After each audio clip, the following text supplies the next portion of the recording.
Olá, pessoal! Nesta aula, nós iremos estudar equações e sistemas lineares. Bom, vamos começar com a definição de equação linear. Uma equação da forma a1x1 mais a2x2 mais a nxn igual a b é chamada de equação linear com variáveis x1, x2, xn, coeficientes iguais a 1, a2, a n, que são números reais, e termo independente igual a b, que também é um número real. Quando b é igual a zero, a equação a1x1 mais a2x2 mais a nxn é igual a zero e recebe o nome de equação homogênea. Esta equação homogênea, então, é um caso particular das equações lineares. Podia dizer equação linear homogênea, ou apenas equação homogênea, tanto faz, equação linear homogênea, tá? Bom, vamos ver aqui alguns exemplos. Então, nós temos, equações que são lineares. Antes de olhar estes exemplos, vamos voltar aqui e compreender um pouco mais esta equação linear. O que nós podemos observar aqui? Então, sendo as variáveis os termos x1, x2, xn, quer dizer que uma equação linear é a soma da multiplicação de números por variáveis, né? Então, nós vamos multiplicar números por variáveis e nós vamos somar os resultados.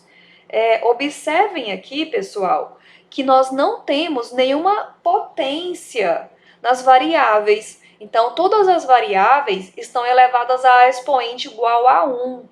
Você também não pode observar aqui o produto de duas variáveis, né? E também não temos as variáveis como argumento de funções, seja ela trigonométrica, exponencial, qualquer função. Bom, agora sim, com essas observações, vamos lá para os exemplos para a gente ter uma ideia mais clara. Então, os primeiros exemplos, nós temos equações lineares. Então, nós temos aqui x1 mais 3x2 é igual a 7, é uma equação linear. Os coeficientes das variáveis são 1, 3 e o termo independente é o 7. A segunda equação é 1 sobre 2x menos y mais 3z é igual a menos 1. Aqui você pode observar que as variáveis estão com outros termos. X, y e z são as variáveis. No exemplo de cima está x1 e x2. Então, na definição, pessoal, quando a gente coloca de variáveis x1, x2, xn, essas letrinhas aqui apenas estão representando as variáveis, mas a grafia dessas variáveis, vamos colocar assim, pode ser qualquer uma. Pode ser T1, T2, Tn, Y1, Y2, Yn. A gente, quando você está trabalhando com um grande número de variáveis, é mais adequado você usar uma letra apenas e colocar um subíndice. Mas aqui nos nossos exemplos, você pode observar que na letra B, nós usamos variáveis diferentes, x, y e z, porque eram apenas 3 variáveis, então é possível você escolher 3 letras diferentes do alfabeto para representar essas variáveis. Então, isso aqui é livre, é muito particular, vai depender aí do livro que você vai ler, às vezes o exercício que você vai fazer, algumas vezes você mesmo vai ter que atribuir nome às suas variáveis, certo? E na letra C nós temos menos 2x2 mais x4.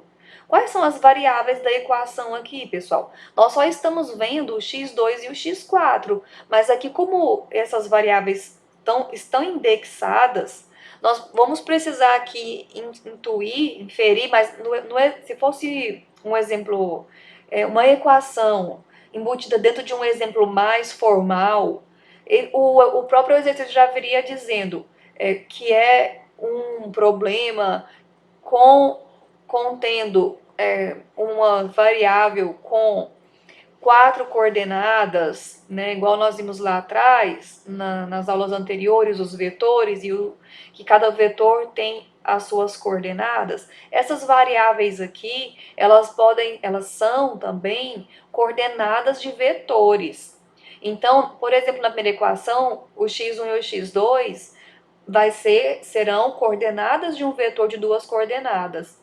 E aqui, nesta terceira equação, nós vamos dizer que as variáveis da equação são x1, x2, x3 e x4, apesar do x1 e o x3 não estarem aparecendo aqui. Mas se isso fosse necessário, a gente especificaria isso de uma forma mais clara, tá? Então aqui é somente um exemplo que foi já colocado após a definição, e eu estou fazendo aqui os comentários necessários para que vocês compreendam. Os próximos exemplos que nós temos não são equações lineares. São equações que não podem ser caracterizadas de lineares. Por quê? Vamos lá, em cada um deles vamos tentar identificar o que está acontecendo.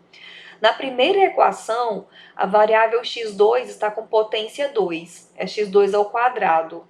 Então, não pode, porque nós vimos lá que as variáveis não podem ter expoentes diferentes de 1.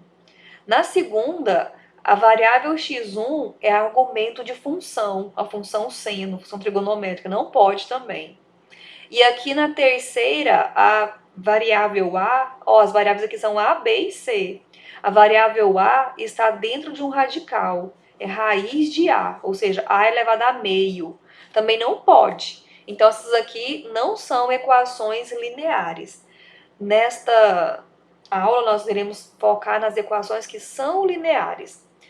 Bom, pessoal, então, dado uma equação linear, o que será uma solução para essa equação? Bom, vamos ver aqui na definição. Olha, um vetor do Rn, tá aqui, agora vamos lembrar das nossas aulas anteriores.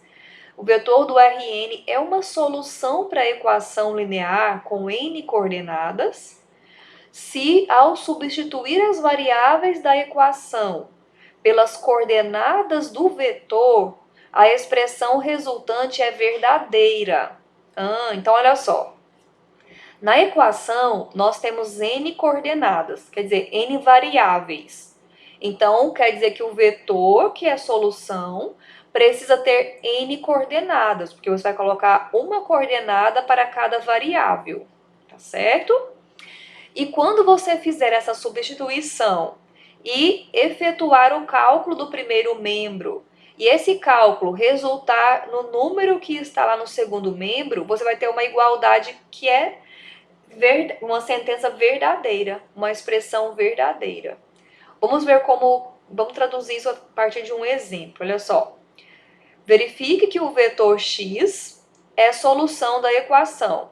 Esse vetor x é um vetor coluna, porque está escrito na notação de linha com a transposta. Então, é um vetor coluna. Os vetores aqui, pessoal, poderia ser coluna, linha, o parêntese com a vírgula. Então, a notação aqui é indiferente, tá? Então, aqui ele nem mencionou qual é a notação, porque é um vetor do Rn. Tudo bem. Então, nós queremos mostrar que esse vetor é uma solução da equação x1 mais 3x2 igual a 7. Bom, existe aqui uma ordem, né, para a gente utilizar. Então, a primeira coordenada se refere à primeira variável, que é a x1. Então, nós vamos colocar x1 igual a 4. E o segundo número, que é a segunda coordenada, se refere a x2 igual a 1. Então, nós vamos pegar esses termos e vamos substituí-los na equação. E quando a gente faz isso, nós vamos ter 4 mais 3 vezes 1 é igual a 7. Fazendo os cálculos, 7 é ser 7. E essa é uma sentença verdadeira. Então, a substituição que você fez, que é o vetor x, vai ser realmente uma solução da equação. Bom, vamos passar agora para o nosso próximo tópico, que são sistemas lineares. Então, olha só, um sistema linear é um conjunto de equações lineares com as mesmas variáveis. Então, nós vamos ter aqui várias equações lineares, todas com as mesmas variáveis. E um sistema linear com n equações e n variáveis pode ser representado por A1x1 mais A... Olha, pessoal, aqui atrás, quando a gente estava trabalhando com apenas uma equação, vamos voltar só um pouquinho, ó. Então, os índices, os coeficientes que a gente utiliza, bastava que tivesse um subíndice que já estava claro que se referia às variáveis correspondentes. No caso dos sistemas, nós vamos ter mais de uma equação, então se você mantém apenas um número no subíndice, você vai ter que ficar trocando as letras, o nome das letras. Então, o que a gente fez? Nós vamos adotar dois subíndices, quer dizer, nós vamos adotar dois números lá no subíndice, para que um deles esteja associado com a variável e o outro esteja associado com a equação. Então, notem o seguinte, nessa primeira equação, o primeiro número do subíndice é o número 1, que corresponde à linha. Vocês lembram que lá atrás, na aula 2 ou na 1, nós falamos que nos subíndices das matrizes, o primeiro dígito se refere sempre à linha e o segundo sempre à coluna? Essa lógica, ela se mantém na matemática, tá? Então, olha só. A1, o primeiro número se refere à linha, que se refere à primeira equação. E o segundo número se refere à primeira coluna, que toda essa primeira coluna vai conter a variável x1. Vamos aqui para o segundo termo, ó. A1x2, A12x2. O número 1 se refere à primeira linha e o número 2 se refere à segunda equação. Vai acontecer até o último termo da equação. Então, A1nxn. O número 1 se refere à primeira linha e o dígito n se refere à coluna n, que é igual a B1. Aqui bastava um número apenas para expressar o termo independente, porque em cada equação vai ter um termo independente só. Então, um número era suficiente, um número foi suficiente. Vamos falar da segunda equação, ó. A21x1, ou seja, coeficiente da segunda equação que multiplica a variável x1. O A2nxn significa o quê? O A2n é o coeficiente da equação 2 que multiplica a variável xn, que é igual a B2. E isso até o final, a última equação do sistema será AM1x1. AM1, o M se refere à linha M, esse 1 se refere à variável x1. AM2x2, o M se refere à linha M e o 2 se refere à coluna 2, que também é a variável x2. Até o último termo do sistema, o último termo aqui desta última equação do sistema. AMnxn, a M da linha M, o N se refere à coluna N, que se refere à variável xn, que é igual a Bm.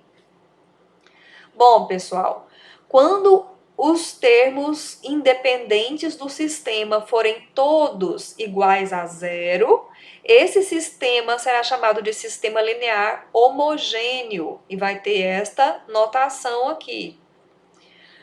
Bom, vamos lá, ó, definição. Um vetor x é uma solução do sistema linear se for ao mesmo tempo solução de todas as suas equações, né? Então, a solução, a gente viu lá atrás que solução de equação linear é aquele vetor que, quando você substitui as suas coordenadas nas respectivas variáveis da equação, a equação é uma expressão verdadeira, a expressão obtida.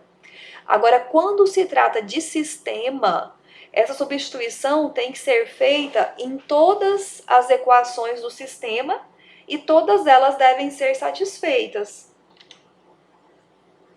Muito bem.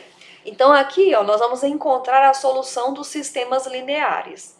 Eu sugiro que antes de vocês passarem para o próximo slide, tenta resolver cada um dos sistemas. Após isso, vocês continuam aí nesta aula. Então, vou fazer aqui com vocês.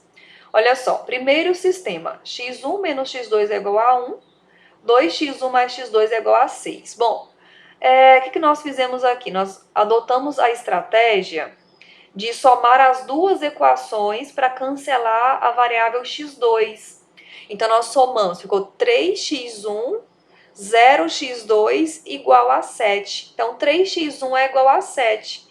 Para isolar o x1, nós vamos passar o 3 dividindo o segundo membro. Ele foi com a operação inversa. Olha só, então ficou x1 é igual a 7 sobre 3. Agora, substituindo o x1 igual a 7 sobre 3, por exemplo, na primeira equação, o x2 será igual a 7 sobre 3 menos 1, que vai ficar igual a esse valor aqui. Façam as continhas aí para checar. Então, aqui nós temos a solução do sistema escrito na forma de vetor coluna, porque nós estamos usando esse T aqui como auxiliar, uma ferramenta auxiliar. E esse sistema, então, ele vai ser caracterizado por possuir apenas uma solução. E ele vai ser chamado de sistema consistente e determinado, certo? Bom, vamos para o próximo sistema. x1 mais x2 é igual a 4 e 3x1 mais 3x2 é igual a 6. A estratégia de resolução que foi adotada aqui foi multiplicar a primeira equação por menos 3 e, em seguida, somar as equações obtidas. Fazendo isso, olha só, vai ficar aqui menos 3 e menos 12. Então, quando a gente soma as duas equações, nós vamos chegar em 0 é igual a menos 6. Bom, mas essa sentença, 0 igual a menos 6, ela é falsa. E ela surgiu de você tentar resolver o sistema. Então, com isso, nós devemos concluir que não se pode resolver o sistema, ou seja, o sistema não tem solução. E quando o sistema não tem solução, nós podemos chamá-lo de sistema inconsistente. E a nossa última letra do exemplo, nosso último sistema, é 4x1 menos x2 é igual a 1 e 16x1 menos 8x2 é igual a 4. Aqui vocês vão observar que se a gente somasse as duas equações sem fazer nada anteriormente, não vai resolver o problema. Então, nós optamos por multiplicar por menos 4 a primeira equação para cancelar o x1. Então, nós vamos multiplicar, vai ficar menos 4x1, menos com menos mais 4 vezes 2, 16, é igual a menos 4. Mas quando você soma uma equação na outra, você vai obter 0 é igual a 0. Bom, pessoal, 0 é igual a 0 não é uma expressão falsa, mas também não nos ajuda a resolver o sistema. Quando isso acontece, pessoal, 0 é igual a 0, nós vamos já de antemão prever que o sistema terá infinitas soluções. Por que isso acontece? Olha só. Vamos voltar aqui e tentar novamente uma outra estratégia. Multiplicando a primeira equação do sistema por 4, você vai ter 16x1 menos 8x2 é igual a 4. Mas essa equação vai ficar igual à equação, a segunda equação. Então, quer dizer que todas as duas equações do sistema são iguais a 16x1 menos 8x2 igual a 4. E o sistema pode ser considerado apenas com essa equação. E como só tem uma equação, vocês vão observar que qualquer valor, se você joga valor para o x1 e acha um x2 correspondente a ele, e vai trocando os valores e sempre encontrando o x2 de acordo com os valores considerados para x1. Dessa forma, nós podemos colocar a solução apenas de uma forma simples, isolando uma das variáveis. Então, nós optamos por isolar o x2, aí nós ficamos com x2 é igual a 2x1 menos 1 sobre 2. Este é o valor da variável x2, que depende de x1. Bom, x1 nós vamos chamar de variável livre. O que seria isso? Uma variável livre é uma variável que pode assumir qualquer valor real. Então, é comum atribuir um parâmetro t ou qualquer outra letra para a variável x1 para reforçar o fato que ela pode assumir qualquer valor real. Dessa forma, a solução do sistema será o x1, que nós vamos chamar de t, e o x2 que está em função de t, que é o 2t menos 1 sobre 2, onde t pertence aos reais. Como aqui t pertence aos reais, pessoal, e o conjunto dos reais aí tem infinitos termos, nós podemos concluir com isso que o vetor solução do sistema também possui infinitos termos. Olha só essa representação gráfica que ilustra cada um dos exemplos, cada uma das alternativas do exemplo anterior. Então, aqui no primeiro gráfico, nós temos o sistema, nós temos a representação geométrica das equações do sistema da parte A. Então, aqui, ó, as duas equações se interceptam em um único ponto. No segundo sistema que não houve solução, as retas correspondentes aos sistemas não podem ter ponto em comum. Então, elas não se intersectam. E na última solução, que nós vamos ter infinitos pontos, a solução está sobre essa reta, ou as duas retas se coincidem. Então, quer dizer que toda solução, todo ponto da reta atende às duas equações. Então, nós temos infinitas soluções. Olha só, então, como nós podemos resumir os casos dos sistemas lineares. Um sistema linear ele pode ser classificado em consistente. Essa palavrinha consistente, ela pode ser substituída por compatível ou possível. E ele pode ser também indeterminado, tá? Desculpa, ele é consistente e determinado quando tem uma única solução, que é esse primeiro gráfico aqui. Esse primeiro gráfico ilustra essa situação. O sistema pode ser inconsistente.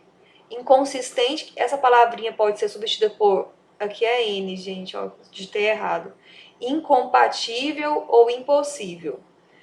E não possui solução. Se não possui solução, então ele vai ser inconsistente se não tiver solução.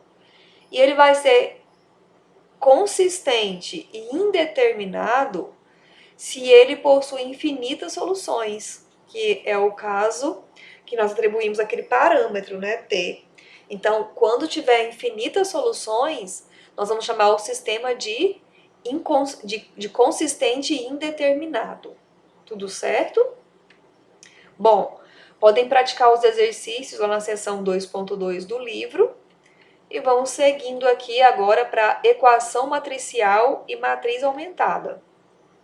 Bom, lá num sistema linear, pessoal, relembrando todas as operações de matrizes que nós estudamos, nós temos a princípio a igualdade de matriz. A igualdade de matriz, lembra no que implica a igualdade de matriz? A igualdade de matriz implica na igualdade dos termos correspondentes. Então, nós vamos ter aqui, ó, o primeiro termo da equação é igual a B1. O segundo termo da equação é igual a B2. E o terceiro termo da equação, falando da equação, né, gente? O último termo aqui dessa matriz, que tem que ser igual ao último termo da matriz do segundo membro, vai se corresponder à última equação do sistema, certo? Então, vamos falar novamente, ó. Esse sistema corresponde a essa igualdade de matriz, porque nesta matriz o primeiro termo é igual ao primeiro termo do segundo membro, e isso é igual à primeira equação dessa matriz. Isso vai se repetir para todos os termos da matriz. Aqui, neste ponto, você vai observar que os termos de cada linha dessa, que são expressões, não são igualdades, não tem igualdade, então não é equação, né? São expressões contendo multiplicação de escalar por variável e soma. Notem que todos têm o x1, x2 até o xn, né? Então, lembrando daquela operação de produto escalar que nós vimos lá atrás, se você considerar que em cada termo desse, a gente tem um produto escalar do vetor de coordenadas x1, x2, xn, até o A1, x1, x2, xn, né? Então, nós vamos ter o produto escalar de A11, A1N, A12 até A1N, que multiplica x1, x2, xn. Como isso acontece em todas as expressões da matriz, nós vamos poder colocar esse x1, x2, xn como sendo um vetor que está fazendo produto escalar com os termos aqui restantes para todas as linhas. Então vejam só, se você reescrever essa primeira matriz como sendo A11, A12, A1N, basta você multiplicar essa linha pela matriz x1, x2, xn. Mesma coisa com os outros, ó, A21, A22, A2n, produto escalar com x1, x2, xn vai ficar igual a B1, B22, BNN, certo? E essa expressão que a gente chegou aqui, que agora é uma equação, você vai chamar de equação matricial, porque agora é uma equação envolvendo as matrizes. Essa aqui vai ser a matriz A, este vai ser o vetor coluna ou a matriz, o vetor coluna X, e aqui o vetor coluna B. Bom, vamos formalizar isso aqui então. Então, dado um sistema linear de m equações e n variáveis, m equações e n variáveis, a matriz dos coeficientes vai ser essa matriz A aqui. E a matriz das variáveis serão o vetor que contém x1, x2, xn. Nós escrevemos em forma de linha T, só para facilitar, economizar um pouco de espaço na hora de escrever, tá? E o vetor das variáveis é o B, que é B1, B2, Bn. Aqui, gente, é Bn. Não, BM mesmo, é BM. Aqui que tá digitado errado, ó. É BM que se refere à equação M. Ó, fiz a correção aqui, BM. Então, o vetor B1, B2, BM é o vetor de termos independentes. Bom, então, dado aqui um sistema, vamos apenas escrever a sua equação matricial. Então, olha só, o que nós vamos fazer, pessoal? Vamos colocar os coeficientes de cada variável. Vou voltar um pouquinho, olha só. Primeira coluna são os coeficientes da variável x1. Segunda coluna, coeficientes da variável x2, até a coluna n, que é coeficiente da variável xn. Então, aqui nesse sistema, você tem que observar quais são as variáveis primeiro. Então, nós temos aqui variáveis x1, x2, x3, x4, x5, x6. Nós temos 6 variáveis. Então, o vetor de variáveis aqui, ó, terá 6 coordenadas e o vetor de termos independentes será, vamos lá, por coluna, pessoal, coeficientes do x1, 1, 2, 0, 2. Do x2, 3, 6, 6. 0, né? Tem que colocar o 0, tá? 0, 6. Do x3, menos 2, menos 5, 5 e 0. E vai fazer isso para todas. Vamos lá para o x6. Não tem x6 na primeira equação, então 0. Na segunda equação tem x6, é menos 3x6, então menos 3. Na terceira, o x6 é 15. E na última, o x6 é 18. Que vai ser igual a 0, menos 1, 5 e 6, tá? Aqui. Então, essa aqui é a equação matricial do sistema. Bom, pessoal, o que é matriz aumentada? Então, dado um sistema linear, a matriz aumentada é aquela formada pelos coeficientes das variáveis e pela matriz e pelos termos independentes. Então, olha só, do A1 até o A1N são os termos independentes. E aqui vai ser seguida de uma coluna contendo os valores numéricos dos termos. Eu falei termos independentes, parece que eu tô com sono dando essa aula. Olha só, vamos prestar atenção, né? Olha só, a matriz A é dos coeficientes. Então, A1, A21, AM1, A1N, A22, AM2. até a última coluna de coeficientes, A1N, A2N, AMN, seguido da coluna dos termos independentes, B1, B2, BM. Agora sim, né? Então tá aqui o sistema do exemplo anterior e a sua matriz aumentada, então, será constituída pela matriz dos coeficientes que a gente já tinha tirado ali atrás e vamos acrescentar os termos independentes 0, menos 1, 5, certo? Então, ó, exercícios para vocês lá na seção 2.3. Bom, continuando, vamos falar agora de forma escada e operações elementares. O que é uma forma escada? Olha só, uma matriz A de termo geral A e J, de M' e N colunas, está na forma escada se satisfaz as seguintes condições. Primeira condição, as linhas nulas localizam-se abaixo das linhas não nulas.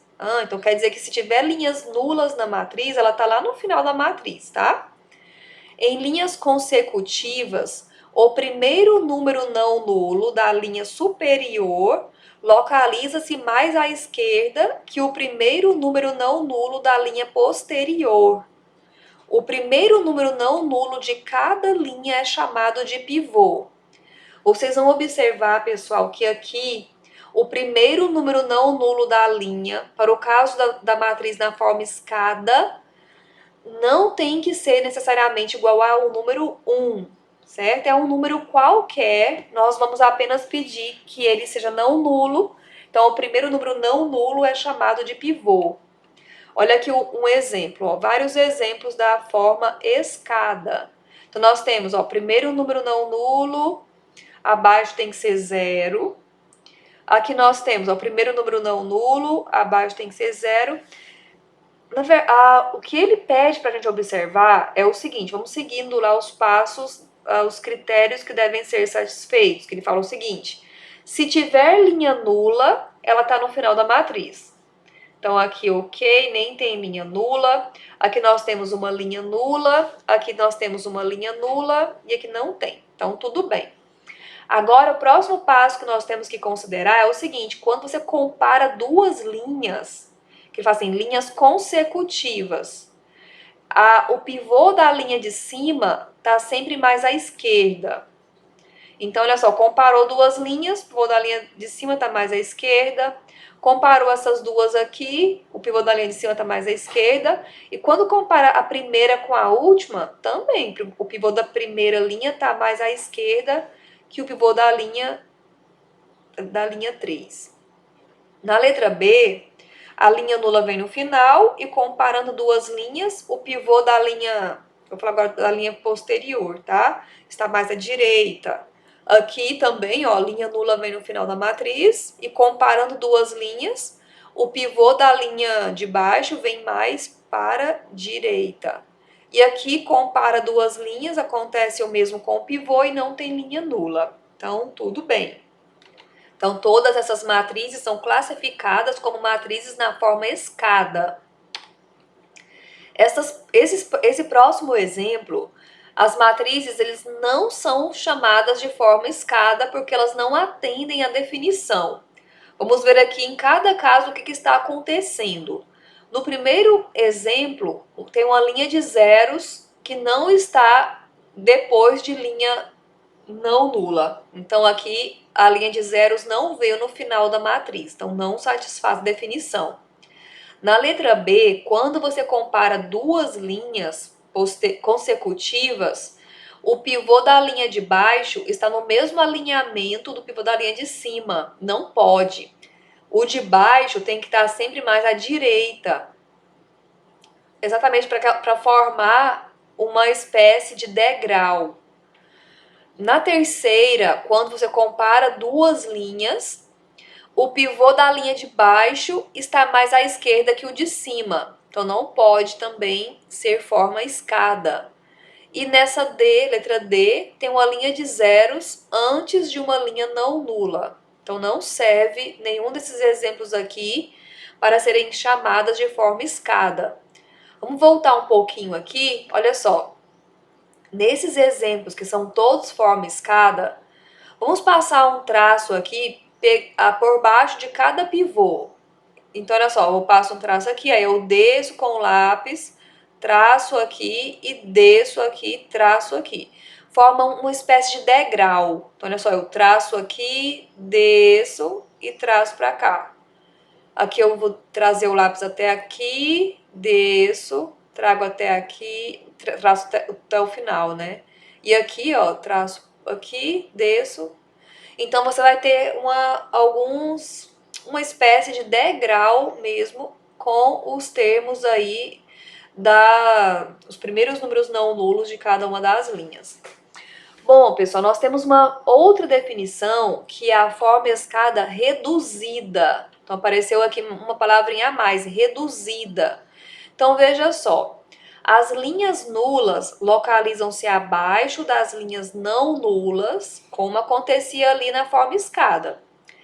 O pivô, que é o primeiro número não nulo da linha, de cada linha tem que ser igual a 1.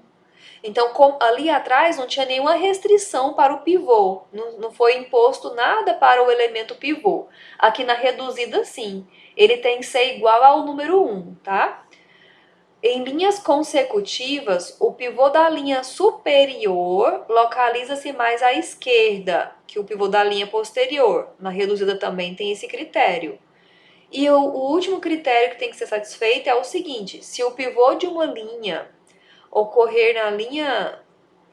Desculpa, o pivô de uma linha ocorrer na coluna AK. Lembra essa notação aqui que colocamos na última aula? Essa notação significa coluna K da matriz A. Então, se o pivô acontecer na coluna K, então os demais termos da coluna K devem ser todos nulos. Ah, entendi. Então quer dizer que se em uma linha tiver um pivô, naquela coluna que esse pivô aparece, os demais números devem ser todos iguais a 0. Ok? Olha só uma observação. Uma matriz na forma escada reduzida, ela é também uma matriz na forma escada. Então, quer dizer que se ela é reduzida, ela deve ser também uma forma escada. Qual que é a diferença das duas? A diferença é que na forma escada reduzida, sempre que o pivô aparecer, abaixo e acima tem que ser 0. E o valor desse pivô, valor numérico, o número, vai ser sempre o número 1, que é o primeiro número não nulo da linha. Vamos ver aqui alguns exemplos. Ó. Primeiro número não nulo, tudo igual a 1. Quando o pivô aparece, abaixo dele não tem nada. Aqui a mesma coisa, ó. Aqui também. E aqui. Certo? Então, nós temos linhas começando com o número 1, linhas não nulas começam com o número 1. Onde o pivô apareceu, os demais números são iguais a 0, certo? Aqui não tinha necessidade, né, de ser 0, porque o pivô é esse aqui. Então, esse número aqui podia ser diferente de 0. E aqui também é um exemplo mais simples, certo? Bom, vamos lá. Ó. Agora vamos falar sobre operações elementares. Operações elementares que podem ser aplicadas nas linhas de uma matriz, no caso uma matriz na forma escada, ou uma matriz qualquer, porque as operações elementares elas são definidas de modo geral. Nossa intenção aqui é aplicar essas operações nas matrizes aumentadas para transformá-las em matrizes na forma escada ou forma escada reduzida, tá certo? Então vamos ver aqui quais são essas operações. A primeira delas é multiplicar a linha R de A por um K diferente de 0, certo? Então nós vamos representar em símbolo essa notação, essa operação por AR, que eu vou atuar na linha R, e vou trocar a linha R por K, que multiplica AR, tá certo? Próxima operação, permutar as linhas R e S, simbolicamente denotada por AS, setinha, AR e AS, certo? E depois, somar a linha R a linha S multiplicada por K. K é diferente de zero.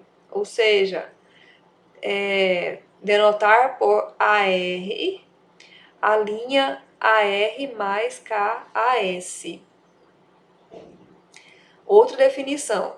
Se B igual a B e J, M por N é uma matriz obtida ao aplicar sobre as linhas de A uma série de operações elementares, então A e B são matrizes equivalentes por linha.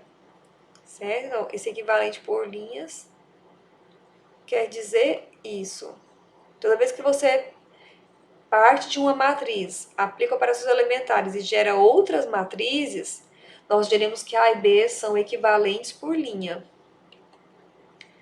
Bom, um exemplo, obtenha a matriz equivalente por linha à matriz A para cada operação elementar abaixo. Então, nós vamos aplicar aqui 3 vezes operações, são exemplos, a cada alternativa independe uma da outra. Então, vamos lá, primeiro exemplo, tenta fazer primeiro sem olhar a resposta, pessoal. E aí, após vocês fazerem as suas tentativas, aí vocês voltam aqui no slide e continuam a aula. Ok? Vamos fazer junto agora. Então, olha só. Matriz A, 2, 1, 1, 3, 1, 7. Nós vamos pegar a matriz A na linha 1 e vamos dividir por 2 vezes linha 1. Então, nós vamos aqui na matriz, ó, e aplicou a divisão. Então, L1 é 1 sobre 2 L1. E você vem aqui em todos os termos e aplica essa operação. Então, ficou L1 ficou 2 sobre 2, 1. 1 sobre 2 e 1 sobre 2. E aí você conseguiu essa matriz aqui. A próxima, nós vamos partir sempre da mesma matriz, tá? A próxima é permutar a linha 1 com a linha 2. Então, só mudou de lugar, ó, de posição. Permutou a linha 1 com a linha 2. E por último, nós vamos pegar a linha 2 e nós vamos fazer linha 2 menos 3 vezes linha 1. Então, vai ficar 3 menos 3 sobre 2 linha 1. Então, vai ficar 3 sobre 2 vezes 3 vezes linha 1. E aí fizemos o cálculo é esse daqui, certo? E agora, em seguida, nós temos aqui um teorema que diz o seguinte: duas formas escada representado por C maiúsculo, C minúsculo e C minúsculo, D maiúsculo, são equivalentes por linha matriz aumentada AB e fornecem a mesma solução para o sistema X igual a B. Então quer dizer que quando você tem uma matriz A aumentada, quando você aplica operações elementares nesta matriz aumentada, a fim de obter uma matriz mais simples, que são as matrizes na forma escada, a solução do sistema correspondente à matriz aumentada vai ser também solução dos sistemas lineares homogêneos, certo? Então, olha só, a forma escada equivalente por linha a uma matriz A não é única. Por quê? Porque não é única porque, dependendo da operação que você escolher fazer, a sua resposta pode se tornar um pouco diferente, a matriz resultante pode se tornar um pouco diferente. Mas já a matriz escada reduzida, sim, ela é única. Ela pode ser chamada de matriz única. E aqui nós temos um teorema que diz o seguinte: dois sistemas lineares AX é igual a B e BX é igual a D possuem a mesma solução se as matrizes aumentadas AB e BD são equivalentes por linha. Bom, então se essas duas matrizes aqui são equivalentes por linha, os sistemas lineares correspondentes a eles possuem a mesma solução. Bom, vamos aqui a um exemplo. Olha só, encontre a solução do sistema linear. Então, o primeiro exemplo que nós temos aqui, o sistema tem 3 variáveis. Então, nós vamos pegar... nós queremos encontrar essa solução, pessoal, sabendo que a matriz na forma escada é equivalente por linha à sua matriz aumentada. Essa informação aqui, ela é importante, porque ela está aqui, a gente está abreviando o que será feito lá na frente, na seção seguinte. Na seção seguinte, nós teremos que chegar nesta matriz aumentada, escalonada, tá? Aqui já foi fornecida a matriz para a gente compreender como é que a gente coloca, como é que a gente analisa a solução, tá bem?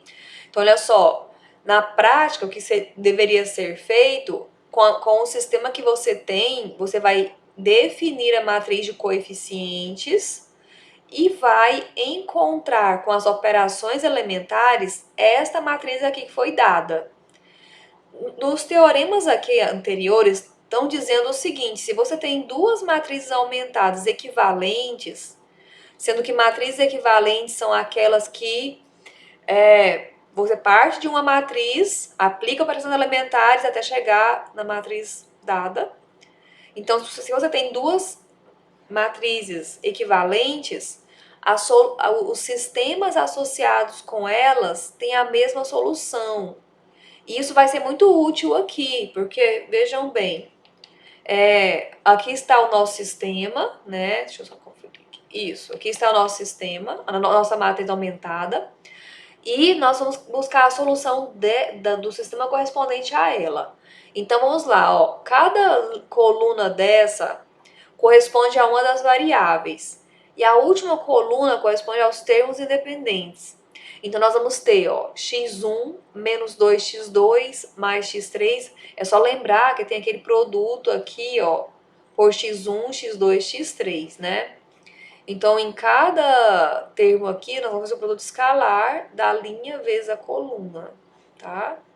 Então, vai ficar x1 menos 2x2 mais x3 é igual a 0, x2 menos 4x3 é igual a 4 e x3 é igual a 3.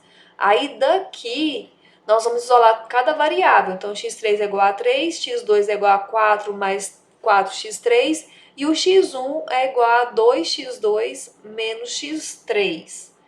Aí, nós já sabemos o valor do x3. Nós podemos pegá-lo e substituí-lo nas equações anteriores para encontrar o x2 e o x1. E é o que foi feito. Agora aqui na próxima, nós vamos escrever o seguinte, ó, encontre a solução do sistema tal que a forma escalonada equivalente por linhas à sua matriz aumentada é essa matriz que foi dada. Então, nós já temos a matriz aumentada e queremos a solução do sistema.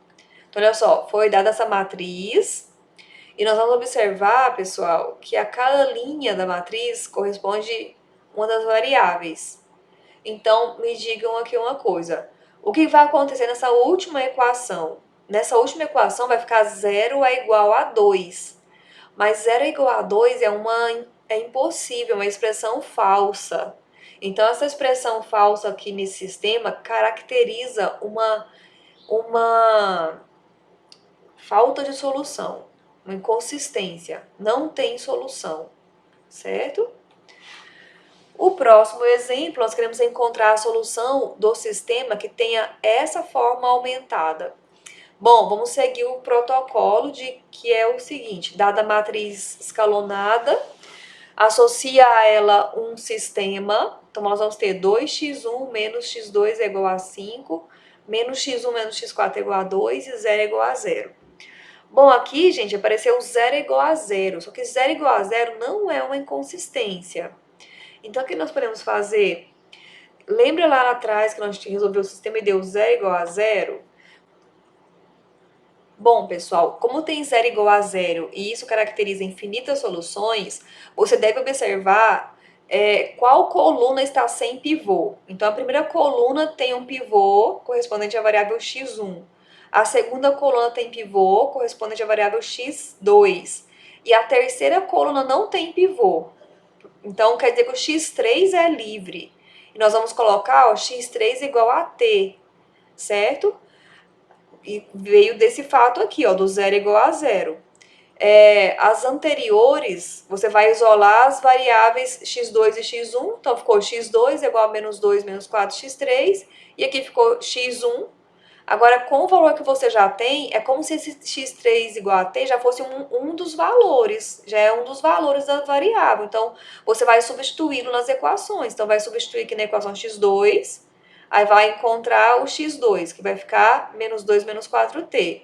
E depois vai substituir aqui na x1 também. Então, na x1 você vai colocar tanto o x2 com menos 5x3, certo?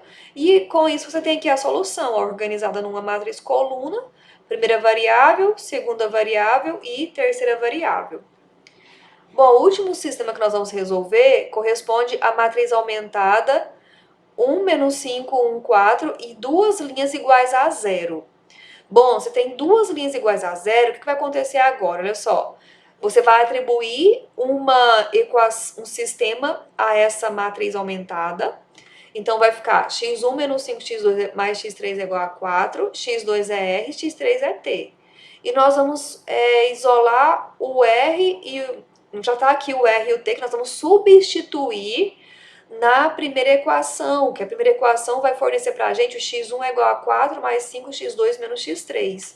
E aí, fazendo isso, você vai encontrar o x1 e com isso você tem todos os termos da sua equação, ó. O x1, o x2 e o x3, certo? Aqui, pessoal, nós chamamos a atenção para diferentes notações que você pode utilizar. Então, você pode usar escrever cada variável separadamente. x1 é igual a 4 mais 5r menos t, x2 é r e x3 é t, onde o r e o t pertencem aos reais. Podemos usar o parêntese, né, em vírgula. Podemos usar também, podemos usar parêntese e vírgula, mas aqui chamando x1, x2, x3 é igual. Podemos usar só esse símbolo aqui, ó, x e uma seta, para representar para representar o vetor que tem essas coordenadas. E podemos também utilizar a matriz linha. Aqui já foi dada uma forma de escrever em matriz coluna. E aqui embaixo estão mais maneiras de escrever. Tá certo, pessoal? Bom, então façam os exercícios aí da seção 2.4 e aqui se encerra esta aula e a continuação será dada na aula 4.